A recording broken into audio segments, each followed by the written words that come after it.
And right, and so now we'll return to item 6, which we can exclude Vicky and Andrew from. So if we can, sorry, I'll just find my agenda.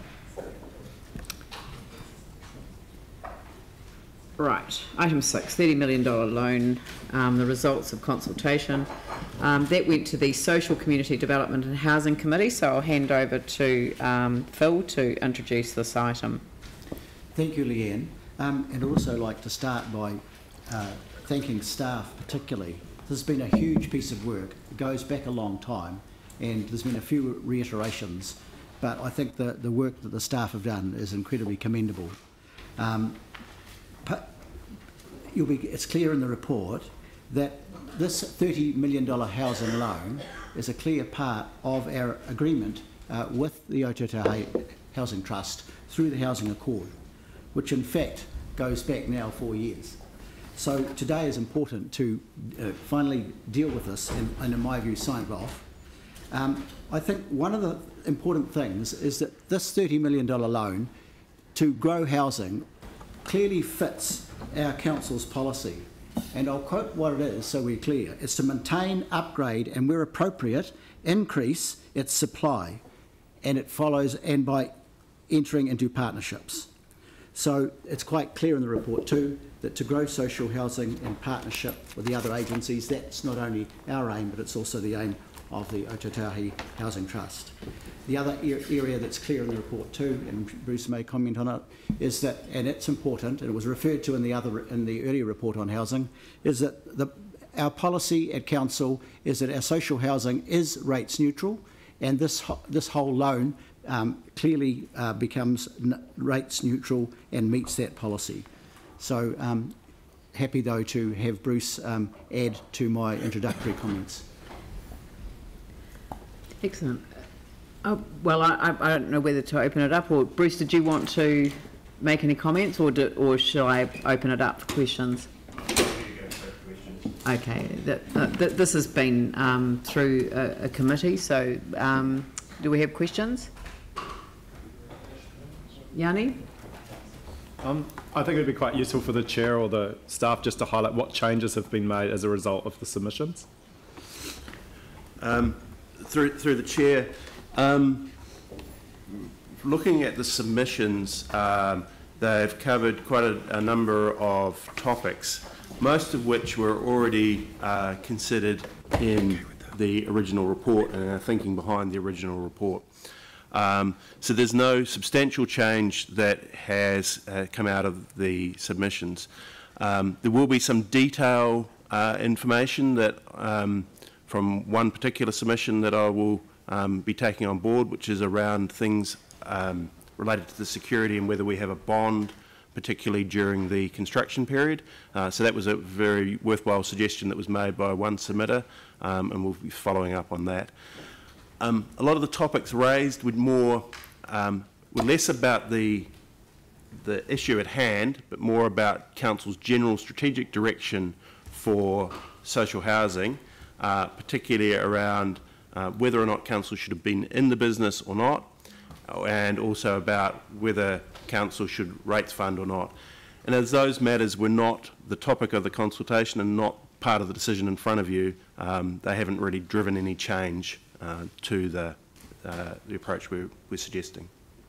Right. And so no changes basically. And just in terms of because it was a committee, not a hearing, it's quite hard to get into any sort of specific response to each submission. But in terms of the submission, the concern about the location from the Dr. Duncan Webb, the MP for Christchurch Central, I just want to be really clear around any conditions or requirements that we can make as part of, if we delegate staff to go away and discuss the loan agreement, around that control, so that we heard at the committee meeting that it's as I understand it, it's based on MSD's demand management. The Trust have given us a copy of that, which basically shows in the lower socioeconomic areas where you've already got a high intensity of social housing, that apparently that's where the demand is. And so I just really want to understand what controls, if any, we can put in to encourage the geographic spread of low intensity of social housing, if there's anything we can do to address that concern.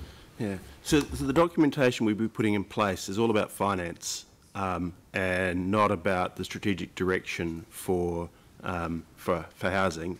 This is essentially an infrastructure financing exercise. Notwithstanding that, it certainly matters that we can take up with the Trust. They're very aware of it as they've presented to the committee and the subcommittee on several occasions. They've gone to the point where they are, in some of the sites, not through the 130, but through another contract they have, the 40 new units, putting less back on some sites than were on previously. So they're very much aware of those matters. And we can keep those concerns that councillors have about intensification up in front of the Trust. But it's a very hard balancing act. I know that our own policies and strategies and the desires of councillors is that we look at pepper potting and tenure neutral situations. But the land that we've got is the land that we've got. And I'm also aware that some councillors have a desire not to sell that land. So it's a very hard balancing act with very few levers. But we will keep that up and that discussion up with the Trust. They're very aware of it. And that will probably be the most useful mechanism at the moment to try and achieve what you're wanting. And just the final question was in regards to, there's reference this morning that the Community Housing Regulatory Authority report was public, but I just wanted to check if that was the case. It's not a matter for this report. However, I can say that I'm aware that there was a OIA request, I think, rather than a Goima request, from the media, and the media has a copy of that Chara report that you're referring to. So certainly that aspect is there, so Chara is prepared to release it under the OIA provisions. But it wasn't public at the time that we had the committee meeting? Council didn't have a copy of the report at the time the committee considered this matter. And as we had warning that it was coming up, and we notified councillors beforehand of what we knew at that point, and provided further notification once we actually had further information. And again, it's not a matter of relevance to this report. Right. So no, it's not relevant to this report. I mean, it can be relevant to your debate, but it's not relevant to questions to staff. Raph, did you have a question? Well, yeah, just on the resolution 12, where it says council continues to seek from central government access to the IRS for council's public housing. Was there any conversation about getting financing from the government to build more social housing? Those discussions have been had with the government, and keep in mind that this is government funding that pays for this, albeit as a revenue stream over 25 years. So we've had conversations with the government around capital grants and low interest loans. They are not on the table at the moment. They have had some budgeted, but they are all gone. What's on the table at the moment is long-term contracts for IRS. So you know, that's what's there at the moment. Things may change, but we're looking at what's in front of us. Okay, thanks. Yeah, I mean, it might even be better to span that one, or to extend that resolution at the end to sort of say, and to seek partnership opportunities for developing further public housing initiatives, because you know there's more than one way to skin a cat, and this is one way. It's not the only way. Yeah, I mean, I get the funding through the IRS, but actually, I mean, they want more housing built. This is an easy way of doing it. They've got the ability to borrow infinitely. We don't. Yep. So at some point we run out of borrowing room where they can borrow cheaper and for longer and a lot easier. So it's worth having that conversation. Well, I'm assuming that you're going to move it, Phil. I'd move it and would like to speak to it too. But are you quite happy to extend that number 12 so that it says that and to seek further opportunities for partnering for further public housing development? Yes, I am, Yeah. and I would understand that that's a government approach too. And there's another amendment that's been notified here, that the item number 10, to delegate to the Chief Executive Officer and to add in, and the Chair of the Finance and Performance Committee, authority to approve the acceptability of the long-term social housing supply agreement to the Council, to negotiate the terms and conditions of the loan and enter into the loan. And the Chief Executive is very happy with that. I'm happy for that amendment. Cool, good. So do I have a seconder for the motion? Glenn? Right. Did you have a question? Sorry, yeah. It's identified in the report a risk, and obviously officers have looked at a way to mitigate that with some possible conditions. I'm just wondering, sort of, have any of those conditions gone from being possible and will be included in the loan, or where are we at with that? Yeah, so we haven't prejudged Council's decision, so we haven't started work on the loan documentation, but the loan documentation is fairly standard development finance type documentation that will have types of conditions that we'll be looking to have will be partial release at various stages of construction. The trust will need to meet certain milestones before we release that money. We'll be then looking and checking on how things are being developed there. We may even need to bring in, I've used on previous projects, independent QSs and independent construction experts to check on progress. So there'll be those type of things. There'll be things like step-in rights and the ability for us to take over construction or potentially operation if there are major concerns, those type of things. But it's fairly standard development finance conditions. Okay, thanks. Good. All right. Well, I shall open it up for debate. Ref, I'll let you close the debate, Phil. Yeah, look, I'm just saying I'm very supportive of this approach. It's a much cleaner and straightforward financing of building new supply, which is what we've talked about for a long time. And you know, I think obviously, you know, council is constrained in terms of its balance sheet, in terms of how much it can lend into this type of space. So I would like to see that conversation with the Crown continue, and hopefully this will demonstrate, obviously presuming the trust builds and delivers the houses, it might demonstrate a model which the Crown could partner in and lead to much sort of longer development finance for public housing. So very happy with Good. Yanni? Thank you. I think you know, we have to get more social housing in our city. I think it's clear that the demand is increasing, and you know, you can go back to 2007 with the UDS, where there was a whole expectation that more would be done around this space. There's been no coherent or clear plan, and what we've seen is really it's been left to council, and there's been a huge challenge that we've faced in terms of our stock ageing. Even before the earthquake. I think exacerbated by the earthquake has been the fact that you know, our settlement with EQC clearly isn't sufficient to cover the damage that's been done, and so we've now got huge challenges. I do have concerns over the loan being delegated to the Chief Executive and Chair of Finance and Performance, and it's not a concern of those people or those individuals in those roles. It's more around the fact that, you know, this is exactly what happened for the cost share, and what we saw there was a very different outcome than what we'd debated around the council table and that people had agreed to. And I just personally think that loan agreements of $30 million should come back to the full council for sign-off, not just be delegated away, so that we can all take responsibility for knowing what's in it and seeing what's done. I did think it's interesting in terms of 12, actually, that I support the extension of the partnering opportunities. The government have just announced $1.9 billion for Porirua to do a joint development. They've given Wellington City Council previously hundreds of millions to fix their social housing, and Wellington Council are still asking for the income related rent subsidy, and we've had nothing from central government. In fact, our housing accord, there was supposed to be money from central government that they took off from us.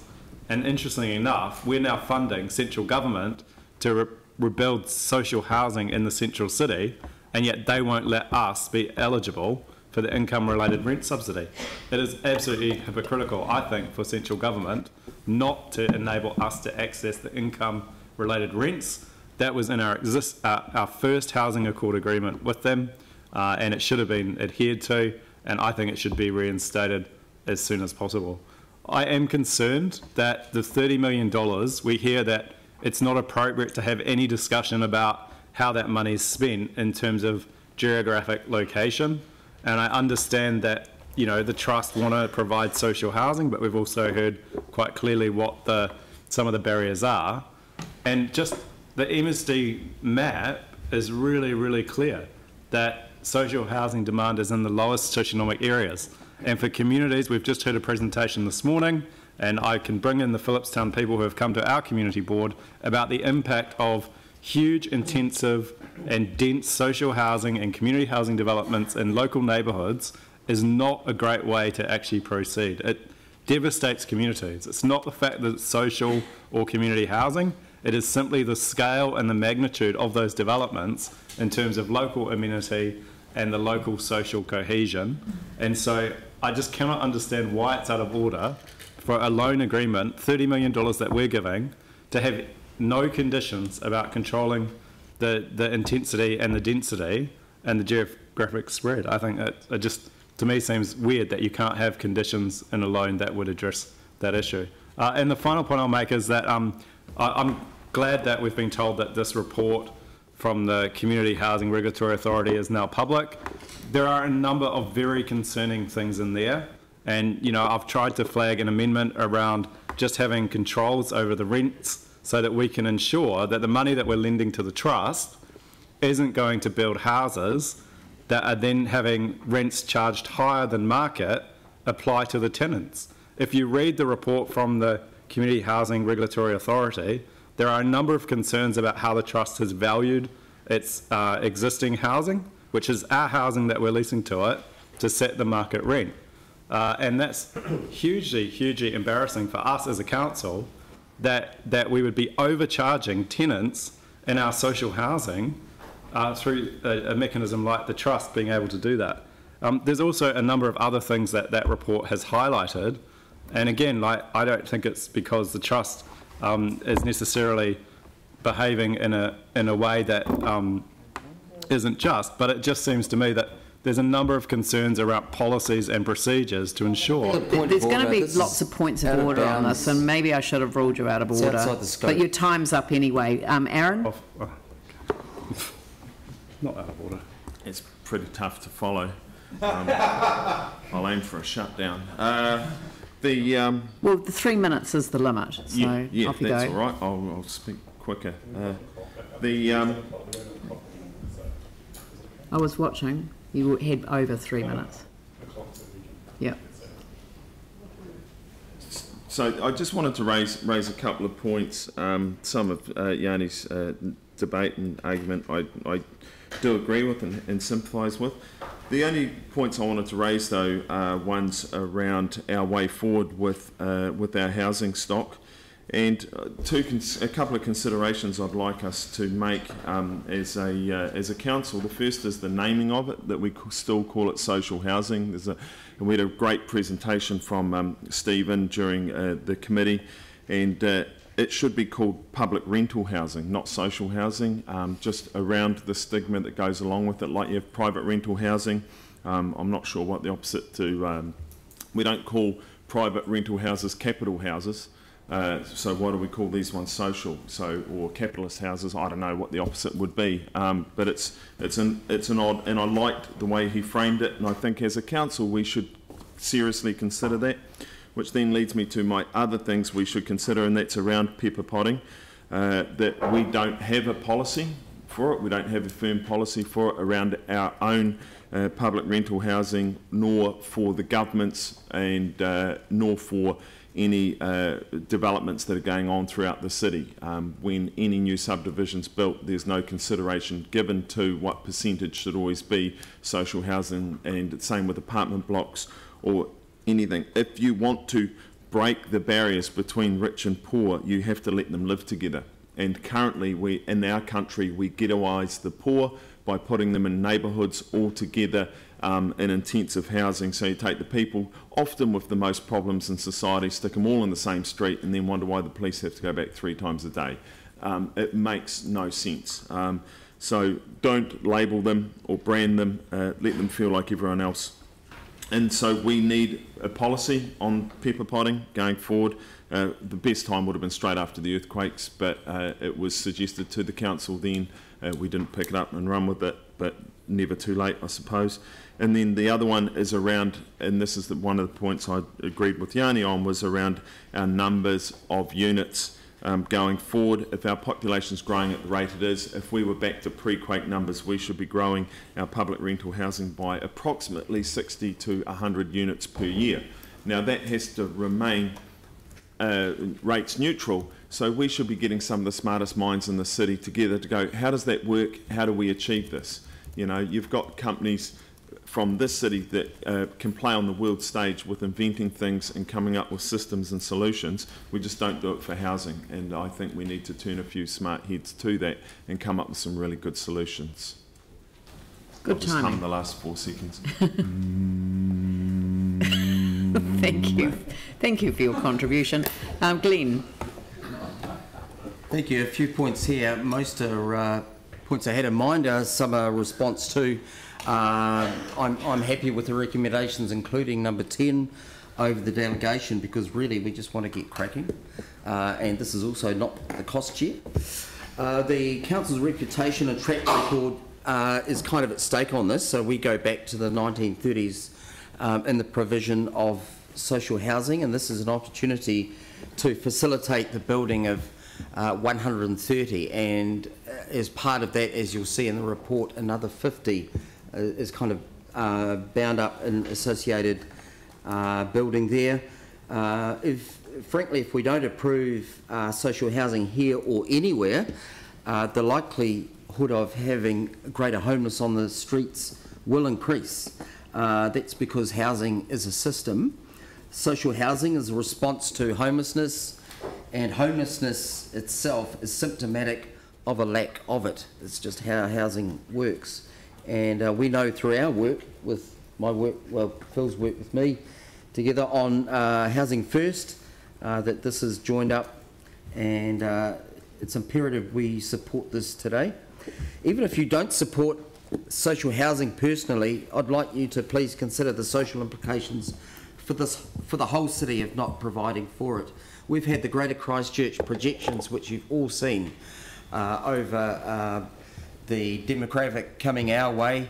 Some of you have been at the Cave Saville Smith presentation as well, which gives good detail on that.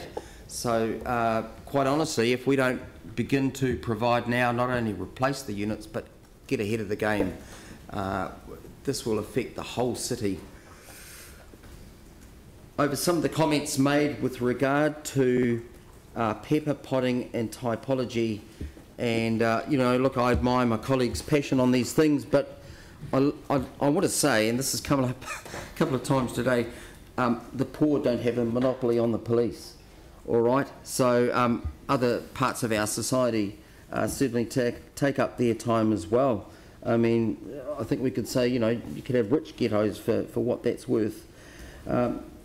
On other things here, the Minister, the channels are definitely open for good conversations going forward. We can confirm that. The coalition government has housing as their #1 priority. That's what they will be judged by. The Prime Minister said that on Sunday. I know people look at the big flash things that we're doing in our city, but don't underestimate housing, please, in the public's view. I ask you to support this. Anyone else? Anne, Jimmy? So Bruce posed the question, should the council be in the business of providing social housing? Having a stable home that provides a sense of security and support for a child is one of the basic requirements for their well-being. A stable home provides a child with a sense of place where they belong and feel safe, where their friends and extended family can visit, where they can keep their possessions, and a base from which they can attend school and engage positively with their local community. So given these huge positive outcomes of providing social housing, we as a city will benefit enormously from resourcing the trust to build these much needed homes. So we must support this today as a very positive and incredibly strengthening move for our city. Jimmy? Yeah, thank you, Mayor. Yeah. If we review this financial partnership proposal, we can see actually there's a win-win-win policy, because our policy, council policy, particularly highlight the desire to grow social housing in partnership with others. So right now, our side advantage is we can comply with our housing policy, and also the particular my fellow council mentioned the rates, the rates neutral, so no impact the ratepayers. But regarding the housing trust, they have specialists. They are knowledgeable, the people. They know how to do it. And also, this partnership actually is consists of two parts. Council side, we loan up to $30 million to this trust. Then to build is 130 the modernized housing. But the trust, they also bear their responsibility. They need to find the funding to repair those 50 code and weight those the kind of the housing. So actually benefit to the community, to the low social, those residents is 180 modernized housing. So there's a win-win-win policy. It's my view. So I fully support this one. Anyone else? Jamie? Yeah, look, I'll just touch on a couple of points, and one is we've set up a trust to do a job, so not allowing them to do that it just isn't an option. I think that what we've got in front of us is a relatively elegant way of doing that. But one thing that I will say, and I don't mean to be controversial, but I'd like my vote against one to be recorded. I know it's just a noting element, but it's because I don't believe it's a noble goal to have a policy to want to grow social housing. I think that's akin to having a policy to wish to grow the number of people on the unemployment benefit. I think that a noble goal would be for us to have a desire to reduce the need for social housing. That being said, and if you could just record that, I think that what the Trust has been doing thus far is actually really good work, and I'm encouraged by the work that they're doing to upgrade the existing stock and to get rid of the old and cold units that we have. So, you know, I do really commend the staff for their work that they've done on this, and also a number of the councillors and the two on the Trust, because they're really passionate about this and have gone over and above. So, with my note against paragraph 1, I'm still prepared to move, or prepared to support the recommendations. Thank you. I'm just going to say a couple of words. It sounds like they're having a great time out there. So, look, I just, I kind of want to pick up on what Jamie said, which is that we set up the Ōtautahi Community Housing Trust. It operates at arm's length from us, and it does so for a variety of reasons. But it is not, I mean, we have representatives who sit on the Trust board, which is why they're sitting back from the table. They're not able to participate when we have these discussions. But, you know, I have every confidence in the way that we've chosen to do this. I think it's a fantastic model. Because it has the best of all worlds. It brings other housing providers to the table. It brings people who do provide social wraparound support to the table, and it enables them to initiate a different model of ensuring that people who need extra help during the course of their lives that they receive it, and that they receive it in an environment that both nurtures them but actually enables them to perhaps step away from the need for having social housing in the future. So I'm very pleased with the model. I would actually like central government to embrace this model and to partner with us in this model, and not have separate Housing New Zealand housing and separate, you know, sort of council housing, but to have Christchurch housing that's available for public rental along whatever lines you want to imagine, but in a way that fully integrates people's life cycles and different circumstances that affect them. People can be affected by something that happens to them any time. You just don't know where it's coming from. And I think that a city that I want to live in is a city that does care about people in these different stages of their lives. This is a neat way, and I mean neat as in it's a way they've gone through different options. They've looked at the easiest way that for us to borrow the money that it is financially sustainable because of the IRRS, but regardless of the IRRS model, I would still support the Ōtautahi Community Housing Trust running our houses, and I would, if we had a mechanism for it, I would ask council to transfer the housing to them as well. So I'm very strongly of the view that from a community point of view, this is the best model for Christchurch. Phil. Thank you, Leanne, and thank you, councillors, for the debate. Just a couple of points I'll address. I certainly agree with the concept that our social housing, say, should have a geographical spread, but however, that's not really the issue in the report today in itself. The other aspect that Councillor Goff raised around our policy, in fact, though, I would see our social housing policy, which is about where appropriate in increasing its supply. And I think if ever there was a time it's appropriate, and I think you'll agree, Jamie, that it certainly is now. And also that social housing, of course, is part of our whole continuum of housing, which right across the country there's a great need. I'd like to refer to the context for what our decision today, just in terms of nationally. Like in the OECD countries, New Zealand's ranked 25th out of 35 in terms of our GDP per capita. But in the unaffordability of homes and our homeless population, sadly, we rank among the highest in the OECD. We have a sad paradox of poverty in the midst of plenty. And I think it's a long way. When I read one of Norman Kirk's book, where he set a goal by saying, all Kiwis want is someone to love, somewhere to live, somewhere to work, and something to hope for. And we know that good housing is directly related to better health and education outcomes, better economic outcomes and better communities. And just as our committee, at our meeting, we were unanimous in agreeing on substantial parts of the recommendations. I hope as a council we can today. As the Mayor referred to, there's a whole range of ways that central and local government can support the growth of housing, from developing affordable housing to forms of assisted housing, and whether it's public or social housing. It's a progressive way we can do this without council needing to provide the service or service management. It's to have those partnerships with organisations like the Ōtautahi Community Housing Trust and central government.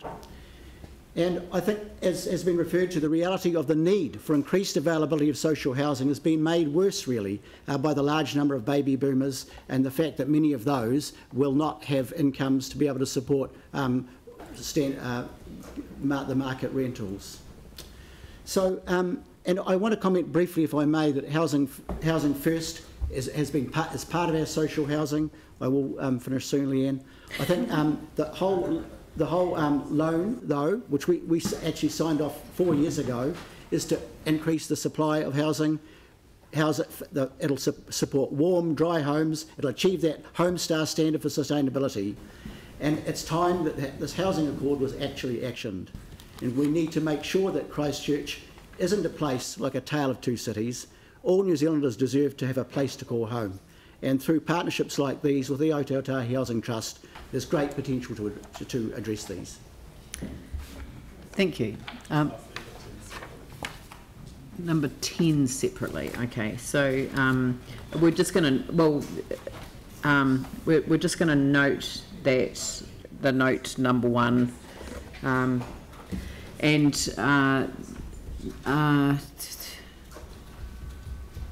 okay, so right, so okay, well I'll put everything except 10. All those in favour say aye.